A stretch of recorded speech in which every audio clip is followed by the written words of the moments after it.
মনে হবে আপনাদের সাথে গল্প করা হচ্ছে। যাই হোক, আপনারা শুনতে চাইছেন, আমি কিছুক্ষণ গাইছি।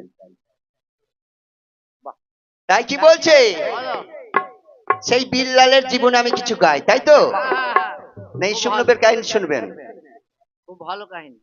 বলুন গো মায়েরা, কি শোনার খাইশ আছে? নবী কাহিনী, পীরদের কাহিনী, পাক পাঞ্জাতনের কাহিনী,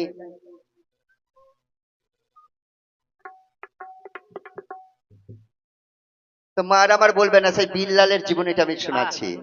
এই বইটা শোনেন নাই, ক্যাসেট হয়তো শুনেছেন আমার বাপের কণ্ঠে, তাছাড়া এইসব বই কোনো মূল গায়নের কাছে নাই, এসব বই কোনো মূল গায়নের কাছে নাই।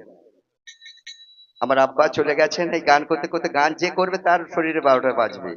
তা মায়ের আমার প্রথম কথা হলো, গান মানে জ্ঞান, গান মানে জ্ঞান। তাহলে গান মানে জ্ঞান, আর জ্ঞান মানে কিছু চেতন করার জিনিস আছে।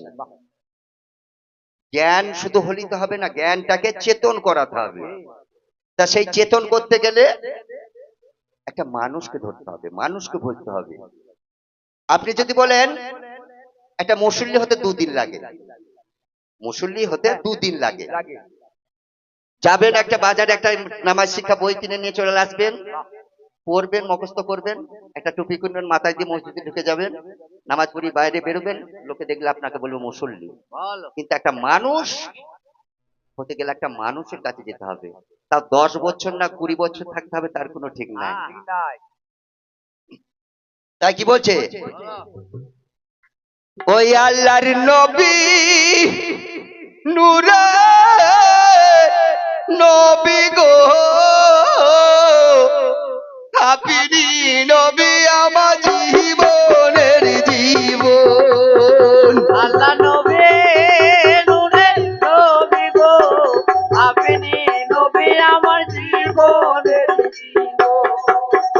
আল্লাহ নবী নূরে নবী গো, আপনি নবী আমার জীবনের জীবন। আপনি নবী আমার জীবন সাথী, অন্ধকারে কবরের পথি, আপনি আমার নির্দনিয়ার দোল। আল্লাহ নবী নূরে নবী গো, আপনি নবী আমার জীবনের জীবন।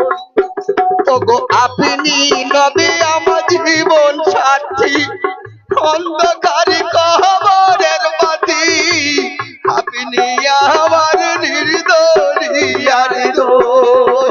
আল্লাহ নবী নূরে নবী গো, আপনি নবী আমার জীবনের জীবন।